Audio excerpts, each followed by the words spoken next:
Okay, fine. Here we go.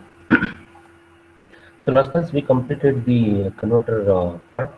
There is voltage to frequency and frequency to voltage converter, and you know, current voltage and voltage to current converters. That will complete the third unit. So next we have the next we'll start with the fourth unit. Okay. Now this is, okay. So that is signal processing circuits. Okay. So in this case, we discuss rectifiers, precision rectifiers, uh, clamping circuits, detectors, and sample and hold circuit. Okay, this is the material signal processing circuits. Okay,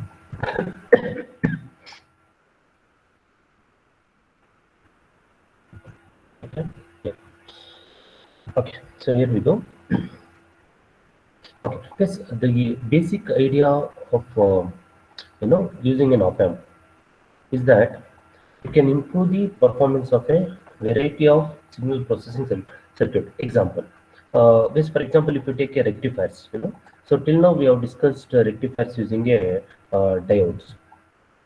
There is off-wave rectifiers and full wave rectifiers making use of diodes. So the issue with the diode is that it is not an ideal device. So the reason for that is so the basic reason for that is that when we use a diode, the uh, diode will be forward biased when its anode voltage is greater than the cathode voltage. Okay, and the voltage across the diode when it is forward biased is around 6.7 to 7 volts. Sorry, zero point 0.7 volts, 0.6 to 0.7 volts. Okay, so thereby, the limitation with a diode rectifier is that the minimum voltage uh, which it can rectify is that it should be greater than the this range. For example, when we apply the input voltage Vn, this voltage Vn should be greater than zero point 0.6 or zero point 0.7 volt, so that the diode can rectify the voltage. If the input voltage is less than, if the input voltage is less than, let's say for example 0.7 volt, diode cannot rectify. Why? Because the drop voltage across the diode when it is in the on condition is 0.7 volts. Okay, so that's the limitation. So the solution for this problem is very simple. Replace diode with a op amp. Replace the diode with a op amp, where the op amp acts as a ideal diode. Where the op amp acts as a ideal diode. What is an ideal diode? Okay, so ideal diode should have a forward voltage drop of 0 volts when it is forward biased, whereas when it is reverse biased, the voltage drop across the diode should be infinite volts. Okay, so one of the characteristics of a ideal diode, which is practically not possible for a diode. In such case, we go for a what is known as an op amp. Then we call the rectifiers as a what is known as precision rectifiers. Precision rectifiers because the meaning of precision is that it can precisely rectify voltage less than the forward voltage drop of a diode. Okay, so that's what it's called as a precision rectifier. So what I was trying to say, what is the bottom line is that in most of the applications, wherever other active devices are used, like for example, the transistors or diodes, if it is replaced with a op amp, it will have a better performance. Okay, so there is a meaning of this first point. There is, op amp can improve the performance of a wide variety of signal processing circuits. For example, rectifiers, the voltage drop that occurs with an ordinary semiconductor rectifier can be eliminated to give a precision rectification. Okay, so in op amp we don't have any voltage drop issue. We don't have any. When the op amp is on, no, the voltage drop is minimum, nothing like that. Okay, so that issue with the voltage drop of a diode can be rectified using a op amp. Can be overcome using a op amp. Okay, so waveforms can be limited and clamped at a precise levels with an op amps. Um, are employed in a clipping and clamping circuits. Okay, so wherever diode applications are involved, op-amps can be replaced. The errors that occur with a peak detectors and sample and hold circuit can also be minimized using a op-amps. Okay. So op-amps is a better replacement for any semiconductor device. It can be diode, or it can be, the transistors, bipolar junction transistors. Okay. So first we start with the discussion of a rectifiers. Okay. Of course, as I said, since it makes use of a op-amp, we call it as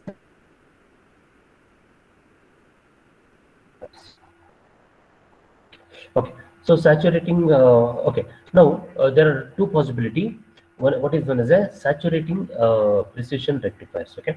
What is a saturating precision rectifiers? So op-amp precision rectifiers is a voltage follower circuit with a diode inserted between the op-amp output terminal and the circuit output point. Please observe this. This is the diode. In case, in the absence of the op-amp, it is nothing but if you apply the voltage, input voltage directly to the diode, it is nothing but half a rectifier. It's a normal diode rectifier. But before diode, we are using a op-amp. So what is the purpose of this op-amp is that, this op-amp acts as a voltage follower circuit. In fact, it is a voltage follower circuit. And if you observe, it is a simple voltage follower circuit. So thereby, when the input is applied, input is positive cycle. What happens is that output of the op-amp is positive. Diode is forward biased. We get only the positive cycle. At the output, we get only the positive cycle. When the input is negative voltage, negative cycle, output of the op-amp is negative. But since the diode is reverse biased for a negative voltage, the output at the op-amp output terminal, that is at this point, output voltage becomes 0 because diode is reverse biased. Okay, so the input signal is positive, diode is forward biased. Okay, so the output is a positive cycle. That is, since the op-amp circuit is a voltage follower circuit, output of the op-amp follows the input voltage. Okay, straight away it will follow the input voltage. Okay, so input, okay, biased, and the output voltage follows the input voltage. The negative feedback causes the voltage at the inverting input terminal to follow the voltage at the non-inverting input terminal. This is the basic functioning of a voltage follower circuit. That's true. Okay, so that what the author is trying to say is, because of the negative feedback, voltage at the inverting input terminal is same as the voltage at the non-inverting input terminal. So both the voltage at inverting and non-inverting is same. Differential voltage is 0. Differential voltage will be 0. So any change in the input voltage, that will appear at the output voltage. If no change in the input voltage, output voltage should be 0. That means if a DC voltage is applied, ideally for a voltage follower circuit, output voltage should be 0. Output voltage V0 should be equal to 0. Because voltage follower circuit, output voltage will change only when the input voltage changes. If the input voltage remains same, output voltage will not change because differential voltage will be equal to 0. So the output of the circuit and the inverting input terminal are common. The output follows the input within a microvolt. So that is slight change in the input voltage, output voltage will follow the input voltage. Okay. The diode forward voltage drop is not involved here. So because of the op-amp, there is no issue with the diode voltage drop. That means we can apply voltage less than 0.7 volts. So when the input voltage in its negative cycle, the op-amp output is negative, the diode is reverse biased, output is interrupted, that is feedback path is interrupted. So the voltage at the inverting input terminal is 0, ground level. So the op-amp output is saturated and saturated in the negative direction. Okay. So why it is saturated is because, as if you observe this, voltage, this. So when the input is negative cycle, output of the op-amp is negative, diode is reverse biased. So that means this potential becomes 0. When this potential becomes 0, VID is equal to Vin. That means maximum voltage is being applied.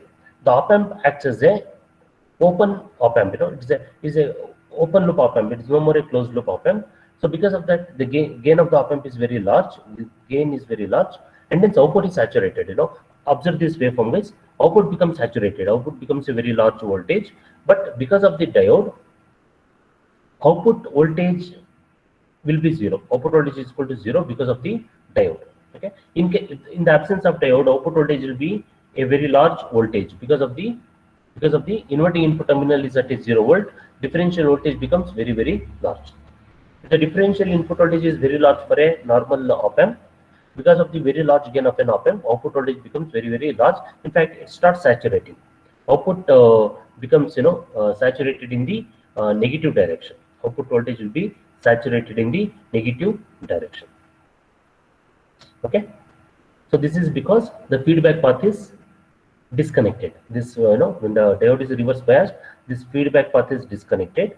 So this inverting input terminal is connected to ground through R2, and hence inverting input voltage will be equal to 0 volts, which results in very large voltage of a differential voltage.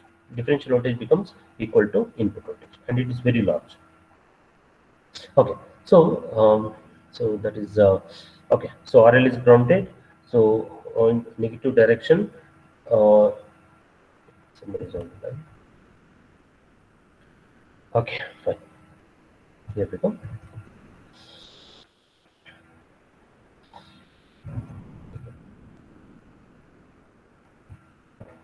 So RL is grounded, and the output is saturated in the negative direction because of the no feedback. So negative cycle of the input does not pass to the output because of the isolation. That is, diode is reverse biased, and output is clipped off during the negative cycle. Okay. So diode polarity is reversed.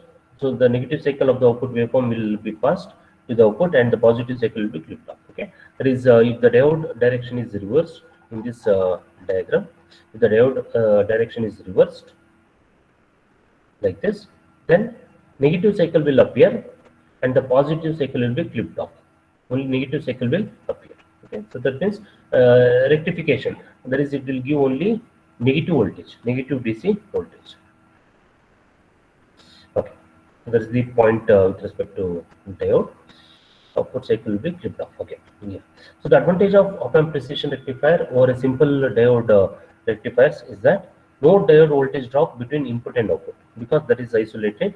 That is, diode is isolated, and then diode is isolated with respect to input voltage, and then there is no voltage drop at the output voltage.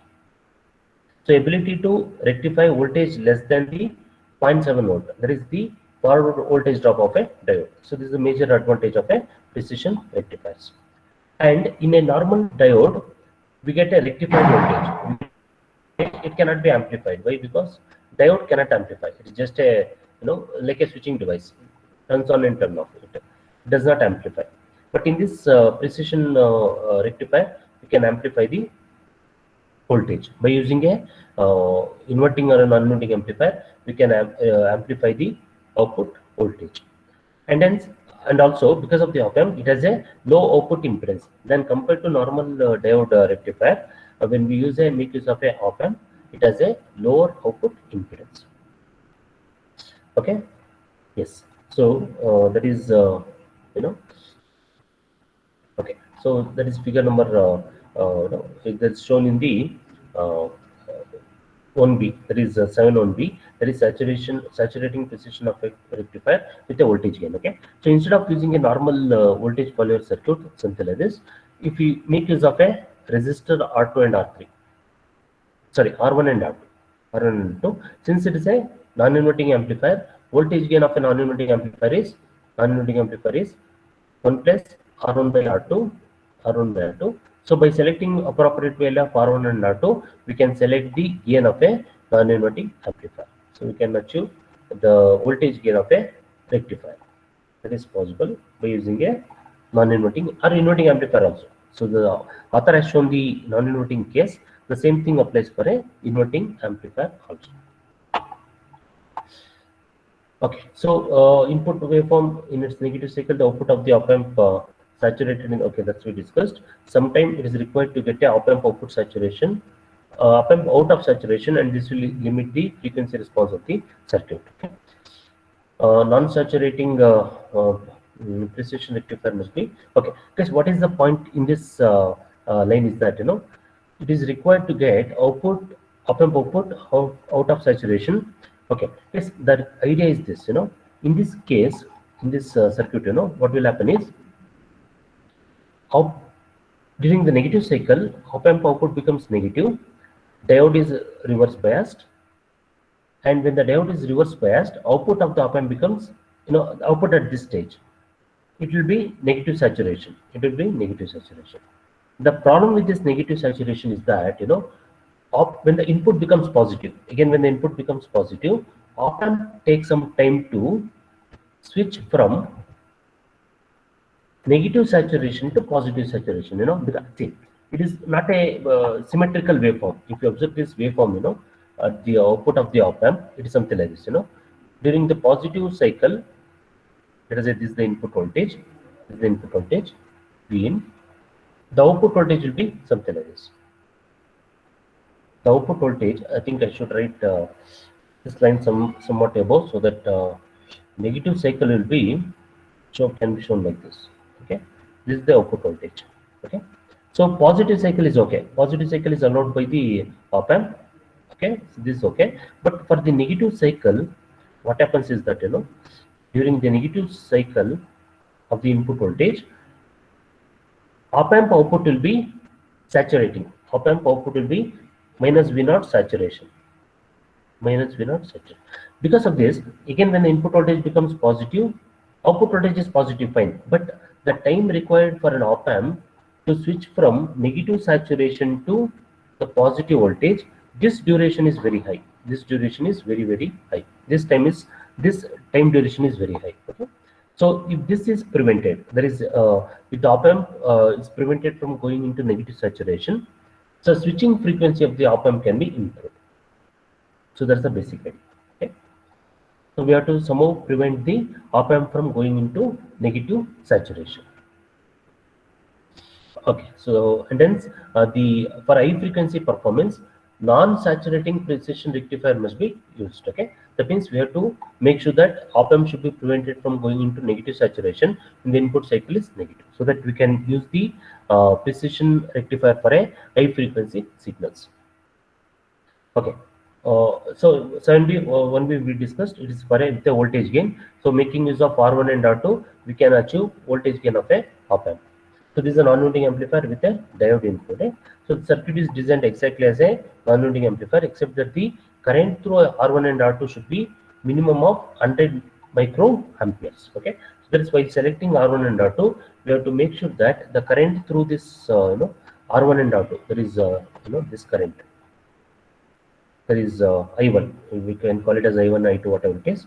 This current should be such that it should be at least of 100 microamperes, so that so R1 and R2 can be selected. Okay, otherwise if the current assumption is very small, R1 and R2 value will be very, very large. Larger the value of R1 and R2, this will increase the power dissipation of the circuit. So with that intention, you have to select the current to be very large, so that R1 and R2 value can be small. Okay, so ensure that the diode is operating correctly in the absence of a load current. Okay, so there is another intention that if the diode, this current is very large, then this diode can supply a larger current to the load. Even in the absence of a load, this R1 and R2 can source the current, so that the diode continues to be in the on condition. Let's observe this. In the absence of the load, what happens is that this current decreases, this IL decreases. If IL decreases, that diode current decreases. If the diode current ID decreases, diode may go back to reverse bias condition. If the diode becomes reverse biased, output voltage becomes 0. So thereby, so what is the idea is that R1 and R2 should provide the path for this current to flow, that is the forward current of the diode, so that even in the absence of a load, the diode should be conducting. That is the idea. Okay, otherwise there will not be path for the current to flow, and hence diode may turn off. Diode may go back to reverse bias condition. So minimum diode current of 500 microamperes is a good design objective. So instead of 100 microamperes, we can go for a 500 microamperes. so that diode can be kept at a on condition even when the even in the absence of a load resistance. Okay. Next is non-saturating precision rectifier. Because in this case, what the drawback we saw is that during the negative cycle of the input voltage, the op-amp output, that is this point, will be saturating voltage, negative saturating voltage. This should be prevented for high frequency operation. So that is called as a non-saturating precision rectifier. Okay. So this is a diagram for a non-saturating precision rectifier. So it's a inverting amplifier basically, which is used as a non-saturating precision of a rectifier. It is still a rectifier because it will only the one cycle is selected, other cycle will be turned, other cycle will be made to 0, other cycle will be reduced to 0. So it makes use of basically two diodes, diode D1 and D2. Okay, so D2 is reverse biased. When D2 is in the reverse bias condition, D1 provides the negative feedback to the output from the saturation. Okay. Okay. So let's look into the operation of the circuit. So it basically makes use of two diodes D1 and D2 during the positive cycle. When the input is positive cycle, the inverting input terminal is at a positive, potential. Because of the inverting input, non-inverting input terminal grounded, inverting input terminal is at a condition called as virtual ground. Okay, it is also called as a virtual short. If you see some other authors or some other notes, you may come across a term called as virtual short. It is also called as a virtual ground. Okay, so because of this virtual ground, this inverting input terminal is forced to remain at 0 volt. Okay, this will be forced to remain at 0 volt. So during the positive cycle, since this is a inverting input terminal, output of the op-amp should be negative. Output of the op-amp should be negative because it is an inverting amplifier. Plus, if you assume that this D1 and D2 does not exist, it is nothing but a normal inverting amplifier whose gain is given by minus R2 divided by R1. Gain of this inverting amplifier is minus R2 divided by R1. Okay. Now, because of the when the input voltage is positive, output of the op-amp is negative. In that case, the the diode D2 will be reverse biased. Why? Because the output of the op-amp is negative potential. Diode D2 is reverse biased, whereas diode D1 is forward biased. When diode D1 is forward biased, what will happen is diode D1 provides the path for the current to flow. It will provide the path for the current to flow. That means there exists a feedback. Yes, see, if diode D1 D2 is reverse biased, the current through R2 will become 0. This current, let us call it as I2, for example, for time being. Let us call it as I2. This current will be 0. Why? Because R2 is isolated. R2 is isolated. The current through R2 becomes 0. Whereas still there exists a feedback path that is through diode D1. Okay, so this will provide the feedback path. The voltage across diode D1 will be 0.7 volt whenever it is forward biased. Now in this case it is forward biased because of the negative potential. Okay, so this is during the positive cycle. Okay, and hence voltage at this point is that, see, because D2 is reverse biased, voltage will be equal to 0. Voltage will be equal to 0 whenever the input voltage is positive cycle. Whenever the input is positive, okay, output voltage is 0. When the input voltage is a negative potential, what will happen is output of the op-amp becomes positive. Output of the op-amp becomes positive. When the output of the op-amp is positive, diode D1 is forward biased, diode D2 is reverse biased. Okay, when diode D2 is forward biased, output voltage follows the input voltage. Output voltage follows the input voltage. Okay, and this cycle repeats. So in this case, what we have achieved is, because of the diode D1, which will be forward biased whenever D2 is reverse biased,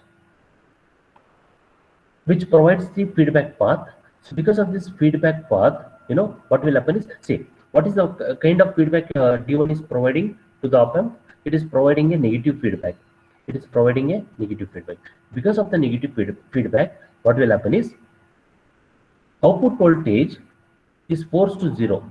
If you compare with respect to earlier, earlier case, where when the diode is reverse biased, when the diode is reverse biased, output of the op amp was saturating. The output of the op amp was in the negative saturation when the diode is reverse biased. Okay, this condition of op amp going to negative saturation when the diode is reverse biased is prevented by providing additional diode from this output of the op amp to the negative terminal like this. This is D1 now and this is D2, which will force the op amp from not going into negative saturation. Okay, so thereby this arrangement will help in making use of this circuit diagram for a high frequency operation, without which it is not possible, without which, as we discussed, this time, this switching time of the op amp, from going from a negative saturation to positive saturation takes a lot of time. Okay, so that will limit the application of a precision rectifier for a high frequency applications or high frequency signal. Okay. Okay, so that's the operation of the circuit.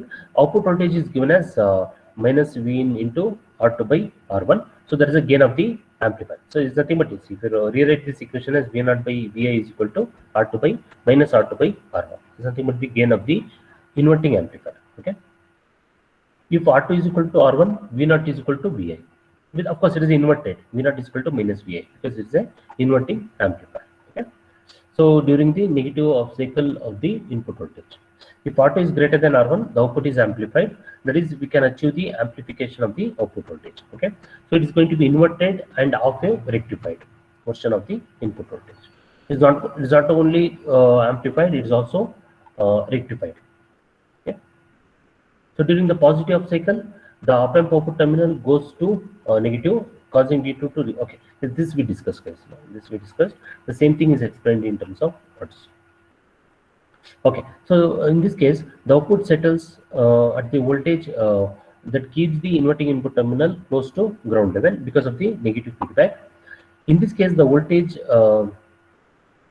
is diode forward voltage drop below the ground, approximately around minus 0.7 volt. Okay, the purpose of D1 is to keep the op amp output from going into negative saturation. Okay, and thus remain the best possible circuit frequency response. Okay, so diode D1 gives a helps in providing best possible frequency response for a high frequency signals. So the negative cycle of the input is inverted and passed to the output, while the positive cycle is clipped off. Okay, so positive cycle will become 0, negative cycle will be inverted and it becomes a positive cycle. Okay, so the polarity of the two diodes is reversed and the negative cycle will be clipped. Okay, yeah, so negative is positive, which is clipped off. So positive becomes negative, then that will be obtained at the output of the op amp, and the positive cycle will be inverted and produced at the output voltage. Okay, fine. So what is the design procedure? So the design procedure for an unloading, because it involves diodes and resistance, okay, is the basic design of a inverting amplifier for a given voltage. So for required voltage, we have to design the non-saturating precision rectifiers. Okay, so then comes the selection of the diodes. The diode should have a maximum reverse voltage greater than the supply voltage. This we had seen, the reverse voltage of a diode should be greater than the supply voltage, plus or minus VCC. Okay, if VCC is, let us say, 15 volts, plus or minus 15 volts, the reverse voltage should be at least 30 volts, so that it can withstand a larger voltage. Next condition is they should have a switching time that will not limit the circuit frequency response. Okay, switching time should be very fast. That means reverse recovery time should be very small, so that the switching speed of the diode should be very large.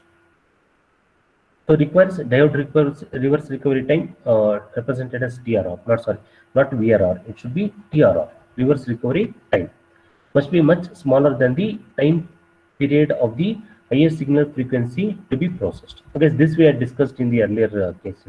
where reverse recovery time should be a fraction of the the pulse period of the input signal. Okay, for example, it is something like this: at a very high frequency, signal. Okay, this period is very small. This period will be very small. Let's say this is t1, for example. Okay, so where t1 plus t2 is equal to total time period. T1 plus t2 is equal to total time period. So this TRR should be fraction of t1. Should be a fraction of t1. Okay, and hence the diode can be useful for a high frequency application. Because 100% feedback when diode even is the op-amp should be compensated as a okay. Yes, compensation part, as I said, we are not going to discuss because it's not part of the course. Yes, let us not go into the discussion of a compensation of an op-amp as a voltage follower circuit. Yes, in most of the op-amp circuits, because we have come across three types of basic op-amp circuits. One is a voltage follower circuit. Next is the non-inverting amplifier. Then comes the inverting amplifier. Of course, we have discussed what is called as a difference amplifier also. Whenever this compensation comes into picture, this is just for your information. Okay, whenever this compensation comes into picture, any of these combination can be compensated for a voltage follower circuit, because compensation for a voltage follower circuit method can be used for any of these circuits. That is either for a non-inverting amplifier or inverting amplifier or a difference amplifier. This is just for information. Okay, because in most of the problems, numerical problems, you may come across this statement. That is op-amp is compensated as a voltage follower circuit. So any configuration can be compensated as a voltage follower circuit. So there is a design problem to produce 2 voltage peak to peak voltage for a sinusoidal input whose peak value is 0.5 volts and frequency is 1 megahertz, using a bipolar op-amp with a supply voltage of plus or minus 5 volts.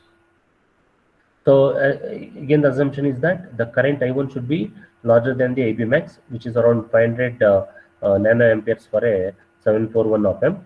Okay, so assuming I1 to be 500 microamperes, so that diode remains on even in the absence of a load current. Okay, so because here comes the R1 and R2, so this is R1 and R2.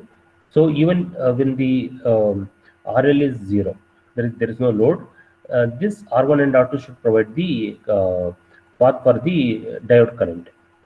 Okay, so that diode remains in the on condition. Okay? If this path is imagine, that is, if let's say for example, if this path is not provided, if RL is 0, this current ID becomes 0. If ID is 0, diode will turn off. Okay? So to prevent that, we have to have a minimum current which flows through the diode. It's around 500 microamperes. Assumption is it need not be exactly 500 microamperes, approximately.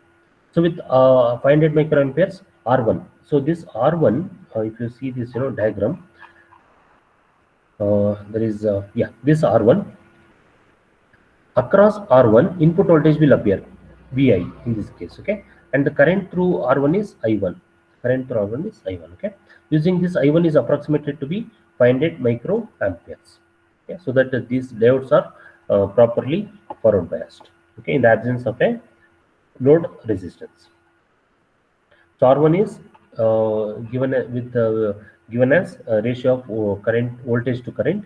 It is around 1 kilo ohms, which happens to be a standard value. Okay, R2 across R2 output voltage will appear, and then it is a ratio of output voltage to the input current I1. It is approximately 4 kilo ohms. From the calculated value, it is 4 kilo ohms. Standard value is 3.9 kilo ohms. Okay, guys, what about this R3, guys? This R3 is used to make sure that the voltage at the inverting input terminal is same as the voltage at the non-inverting. Voltage at the non-inverting input terminal is 0. This is 0. Because of this is also actually 0. Because of the virtual ground, this is also equal to 0. Then why this R3 is required? R3 makes sure that the bias current flowing into the inverting input terminal IB, let us call it as IB1, is equal to the bias current flowing into the non-inverting input terminal, let us call it as IB2. IB2. Okay, so it will make sure that IB1 is equal to IB2. Okay, and it also provides the path for the DC current to flow that is required to bias the non-inverting amplifier. Okay, so for both the purpose, this R3 is used. What should be the value of R3?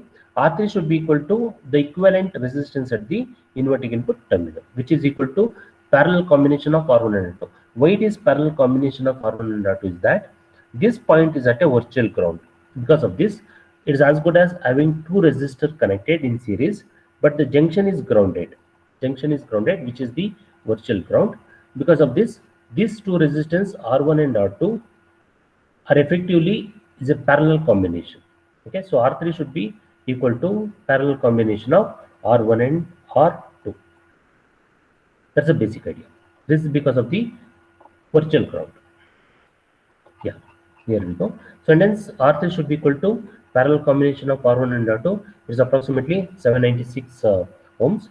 So standard value is 820 ohms. Definitely, it is because of the closer value. Based on the closest value, 820 is the standard value used for the R3.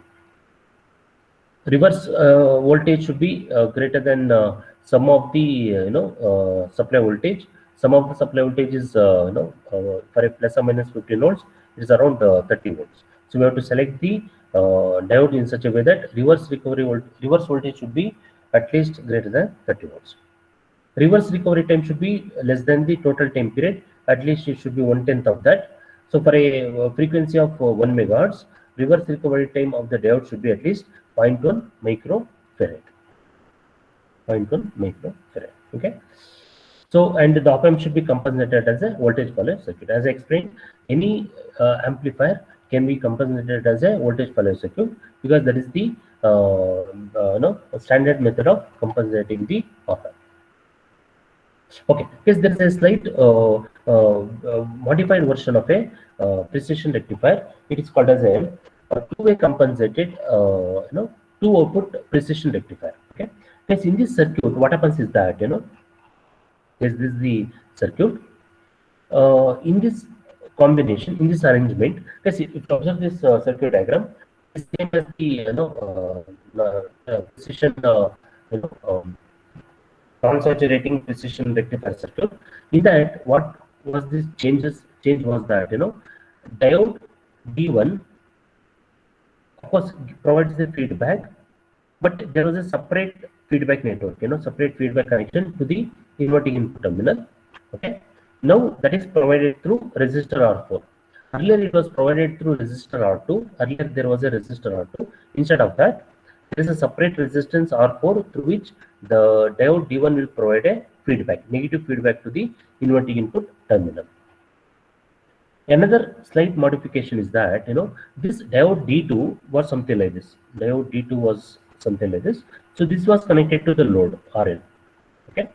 So the diode D1 was somewhere here in this position, but this was given to the non-inverting inverting input terminal as a feedback. Okay. But in this arrangement, diode D2 provides a negative feedback through resistance R2. Let's compare this circuit with this circuit. With this circuit, from D2 there was no feedback. From D2 there was no feedback. Okay, but now we are providing feedback through diode D2 using a resistance. I think it is R2. That was called as R2. Diode D1 anyway it provides the negative feedback, but now it will provide the feedback through R4. I think it is the resistance R4, something like this. Okay, so there is a slight change in this circuit. In this case, we can obtain output voltage for both the cycles. In this case, what happens is that we obtain only one cycle. For example, if it is positive cycle, for a positive cycle, output voltage will become 0. If you write the voltage here, let me take another color. Okay, so for a positive cycle, output voltage will become 0. Output voltage will become 0. For a negative cycle, it is inverted and the output voltage will become positive. output voltage will become positive. So thereby it works only for one cycle. That means we can obtain only one cycle. Okay. In this modified circuit, what we are going to discuss now, there is two output precision rectifier. We obtain both the cycles, both the positive and negative cycle at two different points. Observe the circuit diagram. Yeah, here it is. Okay. Point A, represented as VA, provides one cycle. In this case, it is providing the positive cycle of the output voltage, which corresponds to negative cycle of the input voltage, since it is the inverting amplifier. And point B, that is VB, voltage VB, provides negative cycle of the output voltage, which was zero earlier, in the earlier circuit diagram. This negative cycle corresponds to positive cycle of the input voltage. And point VA, which generates positive voltage, which corresponds to the negative cycle of the input voltage, Okay, let us observe the operation of this circuit during the positive cycle. Positive cycle of the input voltage applied to the inverting input terminal. Same observation. There is a non-inverting input terminal is grounded, and hence we have a virtual ground. So whenever the input voltage changes, whenever the input cycle VI undergoes changes, output voltage will change. For a positive cycle, output voltage will become negative. V0 becomes negative. When V0 becomes negative, diode D2 is reverse biased. Okay, that means this feedback path is isolated. Whereas diode D1 is forward biased, this diode D1 provides a negative feedback through resistance R4. Okay, that means if you observe this point VB, for potential at point B, that is VB, we obtain a negative cycle. Why? Because diode D1 is forward biased. So point B provides a negative cycle. When the input is a let us say negative cycle, when the input is a negative cycle, same condition of the virtual ground, output of the op amp becomes a positive cycle. Because of the inversion, output of the op amp becomes positive cycle. Diode D1 is reverse biased, whereas diode D2 is forward biased. It provides the path for the current to flow through the resistance R2. And hence at point A, there is VA, positive cycle will appear. Okay, that means both the negative cycle of the output voltage as well as the positive cycle of the output voltage can be obtained at two different points, and then the circuit is called as a two output precision rectifier circuit. Of course, we are getting rectification. Why rectification is because if you observe the point at VA, okay, so the voltage is zero for when the input voltage is negative voltage. Okay, is it negative? Just a second. Okay, so during positive cycle, output becomes negative. Okay, correct. Yeah, when the input is positive cycle, correct. Okay, when the input is positive, point VA will have zero. Whereas when the input is negative, point VB will have zero. Okay, so it's still giving a half-wave rectification, but in the earlier circuit, one of the cycle was missing. Now we can recover both the cycles, but it is still a half-wave rectifier circuit. Why? Because we are not able to see. If it is a full wave rectifier, it should have been something like this. Okay, so now it is a half-wave rectifier circuit, but we can obtain both the positive cycle as well as the negative cycle at the output of the amplifier. Okay, so because of this arrangement, where we obtain two output voltage, two output precision rectifiers. Okay, so the gain of the output voltage can be represented. Okay, now in this case, what will be the gain of the amplifier? Observe this. So because of the two feedbacks, okay, so for example, when the input voltage is positive, output voltage is negative, diode D1 is forward biased. Okay, so the feedback is through resistance R4. The gain of the amplifier, okay, for VB, the gain of the amplifier is is represented as minus R4 divided by R1 for a positive cycle. When the input voltage becomes negative, the output of the op amp becomes positive. Diode D1 is reverse biased. Diode D2 is forward biased through resistance R2. Because of the negative feedback, there's inverting amplifier. The gain of the amplifier at point VA, that is when the voltage VA is obtained, the gain of the amplifier is given as gain is equal to minus R2 divided by R1, minus R2 divided by R1. Okay, so this R1 is common because R1 is the input resistance. This R2 and R4 is the feedback resistance. Okay, so in most of the cases R4 is equal to R2 possible. If you want separate different peak of positive and negative cycle, so then we can make R4 is not equal to R2, so then we can obtain a different voltage amplitudes at point VA and point VB. Okay, otherwise if R4 is equal to R2, magnitude of VA should be equal to magnitude of VB. Very simple. This is quite obvious. Okay, but they are of the opposite cycle. They are of the opposite polarity. So that is explained here. Okay. So same thing is explained here. Okay. So that is called as a two output precision rectifier circuit. Okay. So for a VA, the R2 comes into picture.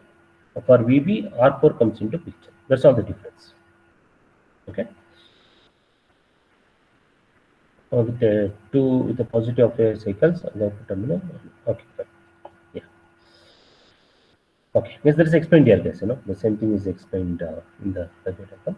So next is precision of full wave rectifier. So for a precision full wave rectifier, it makes use of two circuits, of a rectifier and a summing circuit. Okay. So let us look into the circuit diagram. Precision full wave rectifier. Okay. Is there something like this? I think I need to put the page into. This should be okay. This should be okay. It's a full wave precision rectifier, which has summing circuit and a precision of a rectifier circuit and a voltage gain of 2. Since it is made of op-amps, we can generate the gain of the op-amps. So during the let us look into the circuit. Let us look into the operation of the circuit. Okay, let us look into the arrangement first. Okay, yes, there are two parts into the circuit. One is this will fit the circuit. Okay, input stage is a precision rectifier circuit. What we discussed just now, a non-saturating. This is very important. It is a non-saturating precision of a rectifier circuit. Non-saturating will make sure that output will not go into a particular saturation level when the output diode is reverse biased. The second part of the circuit is called as a summing amplifier. Okay, what is a summing amplifier, guys? It will add two voltages. Okay, fine. Now let us observe the operation of the circuit. Okay, so this is the input voltage. Input voltage is Vi. Okay, so during the positive cycle, what will happen is output of the op-amp becomes negative. D2 is D2 is forward biased, whereas D1 is reverse biased. Okay, so that means the feedback path is through D2 and R2. Okay, provided to the input terminal. Okay, so thereby, if you observe at point B, what will happen is, since it is a feedback through resistance R2 and R2 is taken to be twice that of R1, the gain of the amplifier, inverting amplifier, is minus R2 by R1. R2 is 2 times R1, 2 times R1 divided by R1, which is equal to 2. Minus 2, of course. That is, minus indicates it is a inversion. Basically, it is a 180-degree phase shift. So thereby, what will happen is, during positive cycle of the input voltage, potential at point B is twice the input voltage because of the gain of the amplifier is minus 2. Okay, so the output voltage is minus 2 Vi. Output voltage is minus 2 Vi at point B. Okay, what will happen during the negative cycle of the input voltage? During the negative cycle of the input voltage, output of the op-amp. Let me erase all this. Here we go. So during the negative cycle of the input voltage, during the negative cycle, output of the op-amp becomes positive. Diode D2 is reverse biased. Diode D1 is forward biased. Okay, when the diode D1 is forward biased, the feedback path is through diode D1 and it is applied to the inverting input terminal. Okay, that means what will happen at the point B is that point B, the circuit is isolated. That means diode D2 is reverse biased. point V, that is VB, becomes equal to 0 volt. You can observe that here in this waveform. When the input is a negative cycle, potential at point B becomes 0. Potential at point B becomes 0. Very simple. Okay. So thereby, if you observe the this summing amplifier, one of the input is the potential VB. Another input for the summing amplifier is potential VA, which is nothing but the input voltage applied through resistance R4, which is applied through resistance R4. Okay. So at any point in time, this summing amplifier will have two voltages, VB and VA. Okay. Fine. What is VA? Input voltage. So thereby, if you observe this, this diagram is, during the positive cycle, let me erase. Yeah. So during the positive cycle, VB is equal to 0. I'm sorry. VB is equal to minus 2 VI. Okay. And the output voltage V0 is equal to sum of these two voltage. Okay. Sum of VA plus VB. Okay. So output voltage should be equal to VA plus VB. VA plus VB. What is VA during positive cycle? That is VI. VB is minus 2 VI. Minus 2 VI. Okay. Which is equal to, okay, it is equal to minus VI. This plus minus, it becomes minus VI. Okay. But okay, fine, no issues. Okay, correct. There is, let's observe this. There is potential at this point. Potential at the inverting input terminal is equal to, this is not actually V0, written wrong. This should be not V0. It is the input voltage of the summing amplifier. Vin of the, let me write it as VIS. VIS. What is VIS? Input of the summing amplifier, okay, which is the sum of these two voltages. And because the input voltages VA and VB is applied to the inverting amplifier, output voltage is inversion of this. That is, when the input voltage is negative, output voltage will become positive. That is, V0 becomes VI. So thereby, during the positive cycle of the input voltage, point VB is minus 2 VI, and the output voltage is a positive cycle, because it will add up the two voltages VA plus minus 2 VI, which becomes minus 2 VI at the input of the summing amplifier. Output of that becomes positive. Okay, fine. So what about during the this will take only one more minute. I didn't take these. Yes, please hold on a second. Okay. Anyway, okay. So I'll take one more minute. I'll wind up this. Okay. So during the negative cycle, what will happen is, during the negative cycle, VB becomes 0. That means effective voltage at this point is, that is VIS is equal to VA plus VB. VA plus VB. What is VA? VI is nothing but equal to VI. Okay. Of course, negative cycle, no problem. It's VI. Okay. Plus VB becomes 0. That means, since it is a negative cycle, let us take it as minus VI. Output potential at this input of the summing amplifier is minus VI. Okay. During the negative cycle of the input voltage. Okay. Since it is minus VI and it is an inverting summing amplifier, output becomes positive. That means it becomes plus VI. Okay. So thereby output voltage becomes positive. So thereby, by making use of a precision of your rectifier, precision non-saturating of a rectifier, and the summing amplifier, we can achieve precision full wave rectifier circuit. Precision full wave rectifier circuit. Okay. So this is the operation of the precision full wave rectifier circuit. Okay. So of course, design we have to discuss. Design. These are the equations which will indicate the potential at both the terminals. Okay. This discussion will take a place. Because we have to discuss with respect to resistances. There are two resistance for a summing amplifier. It is nothing but inverting amplifier. So inverting summing amplifier.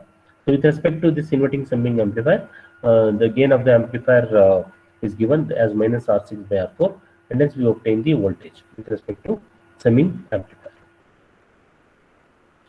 Okay, so this we will discuss in the next class, and we will also discuss the design of a precision full wave rectifier in the next class. Okay. Yes, thank you. Thanks for joining. Take care. Bye.